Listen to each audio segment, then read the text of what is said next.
बिस्मिल्लाहिर्रहमानिर्रहीम। अस्सलाम वालेकुम वीवर्स। अल्हम्दुलिल्लाह आप लोगों के पुरखलूस दुआओं के साथ आज फिर मैं एक नई वीडियो एक नई रेसिपी के साथ आप लोगों की खिदमत में हाज़िर हुई हूँ।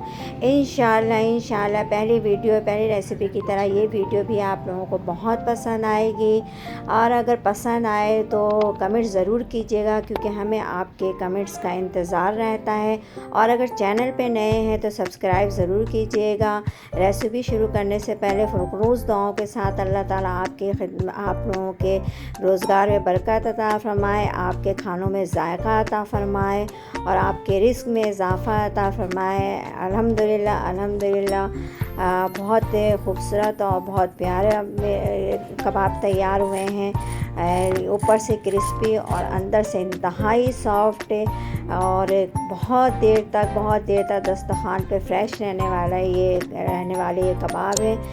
शुरू करने से पहले लाइक सब्सक्राइब और शेयर ज़रूर करें।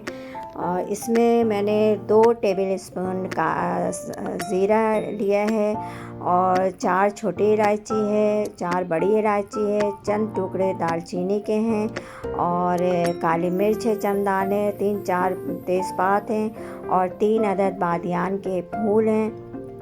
हस्बे ज़रूरत नमक के है जायका, आधा टीस्पून हल्दी है और 3 टेबल स्पून कुटी हुई मिर्च है। ये भी हस्बे जायका आप कम ज़्यादा कर सकते हैं। 1 पाव दाल है और आधा किलो गोश्त है। ये आधा किलो गोश्त के हिसाब से ये रेसिपी है। सबसे पहले मैंने सारी चीज़ें दाल को धो करके इसमें डाल लिया। सारी चीज़ें डालने के बाद पानी डालूँगी। इसमें इतना पानी डालना है कि आपके गोश्त और दाल इसमें गल जाएं। इसको मैं आधे घंटे तक ढक दूँगी।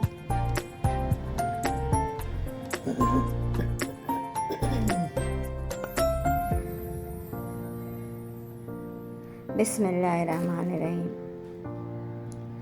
अल्हम्दुलिल्लाह ये अब खौल गया है। ये अब मैं इसके आँच को मीडियम इसमें कर दूँगी ताकि ये आहिस्ता आहिस्ता गलना शुरू हो जाए। बिस्मिल्लाह।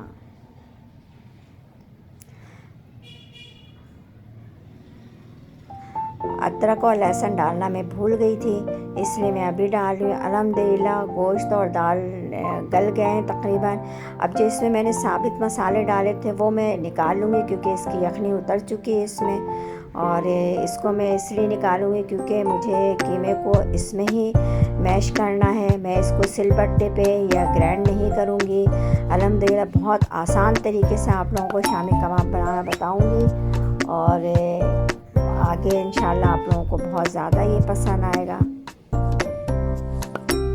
पानी इसमें गलने के बाद इसमें इतना पानी रहने दें ताकि इसमें मैं इसको मैश कर सकूं।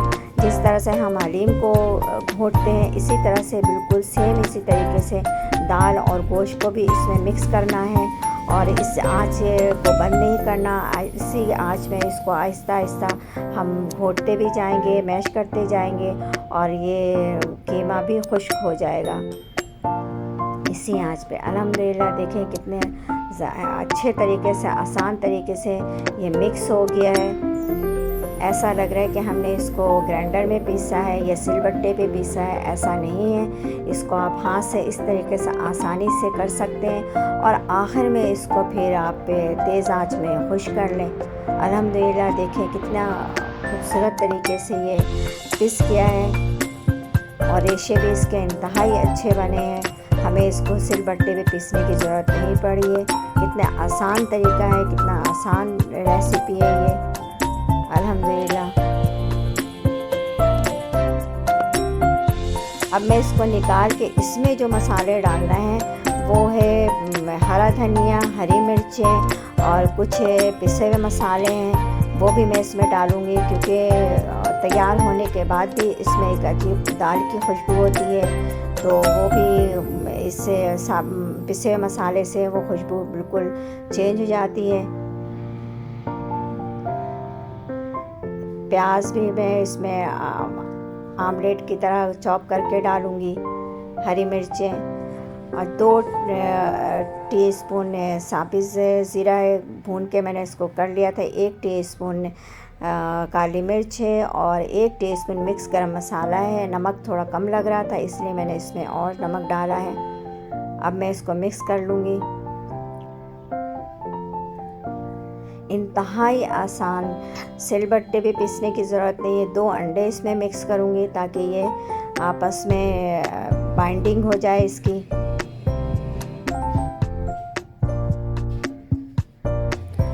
इसके कबाब बना के आप बहुत अरसे तक 2 महीने 3 महीने जितने अरसे तक चाहें इसको आप डिफ्रॉस्ट कर सकते हैं। अक्सर ये होता है कि कबाब बनाने के बाद या डिफ्रॉस्ट करने के बाद अगर उसको दोबारा फ्राई करें तो वो टूटने लगते हैं, लेकिन इस तरीके से ये कबाब नहीं टूटेंगे क्योंकि इसमें मैं बैकड्रम लगाऊंगी। बैकड्रम लगाने के बाद बहुत अरसे तक ये फ्रेश रहता है। अगर इसको आप निकाल के फ्राई भी करेंगे तो ऐसा लगेगा कि आज ही आपने ये कबाब बनाए हैं, और ऊपर से इंतहाई क्रिस्पी, अंदर से इंतहाई सॉफ्ट और इंतहाई फ्रेश लगेंगे। ज़रूरी नहीं कि आप इसको इस तरीके से सांचे में बनाएं, हाथ से इस तरीके से शेप देकर बना सकते हैं। अल्हम्दुलिल्लाह देखिए सारे कबाब हमारे तैयार हो रहे हैं।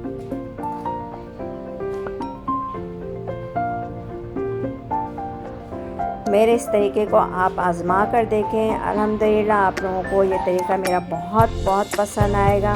बिल्कुल डिफरेंट तरीका है। सिलबट्टे पे ग्राइंडर में पीसने की भी ज़रूरत नहीं पड़ेगी। दोबारा इसमें अंडे लगाने की भी ज़रूरत नहीं पड़ेगी। आप इसको बस सिर्फ़ और सिर्फ बैकड्रम में लगा करके इसको डिफ्रॉस्ट कर लें। अल्हम्दुलिल्लाह सारे कबाब हमारे तैयार हो गए हैं। अब मैं इसमें इंशाअल्लाह बैकड्रम लगाऊंगी।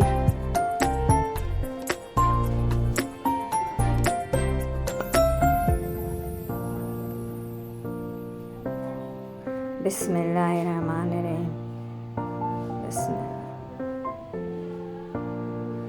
देखिए इस तरीके से आप लोगों को बैकड्रम लगाना है। बिस्मिल्लाहिर्रहमानिर्रहीम। बिस्मिल्लाह। सारे कबाब एक दफ़ा बैकड्रम लगा के रख लें, फिर इसके बाद इकट्ठे इसको फ्राई करें। साथ के साथ लगा करके आप इसको ऑयल में नहीं डालें, क्योंकि साथ के साथ डालने से ये होगा कि जो भी बैकड्रम लगे वो खुश्क होते हैं, वो सारे तेल में निकल आएंगे। इसलिए इकट्ठे लगा के रख देंगे तो वो कबाब में बैकड्रम जब्स हो जाएंगे। बिस्मिल्लाह बिस्मिल्लाह। डीप फ्रॉस्ट से भी अगर आप निकालेंगे तो बिल्कुल यही शक्ल रहेगी, वो कभी भी उसकी शक्ल ख़राब नहीं होगी। अल्हम्दुलिल्लाह।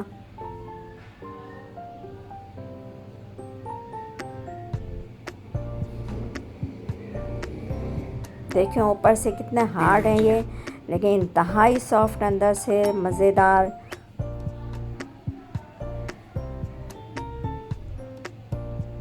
बिस्मिल्लाह।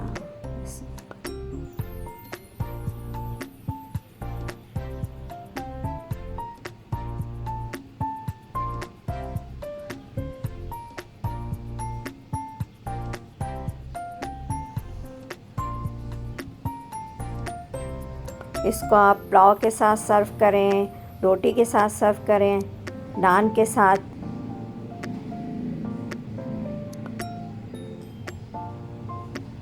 अल्हम्दुलिल्लाह हमारे कबाब बिल्कुल भी तैयार हो गए हैं सर्व करने के लिए। अब इसको आप किसी भी चीज़, नान, रोटी और पुलाव के साथ भी सर्व कर सकते हैं। ये देखें अंदर ऊपर से कितना क्रिस्पी है ये, और अंदर से इंतहाई सॉफ्ट। अल्हम्दुलिल्लाह रेशे भी इसके कितने ज़्यादा हैं।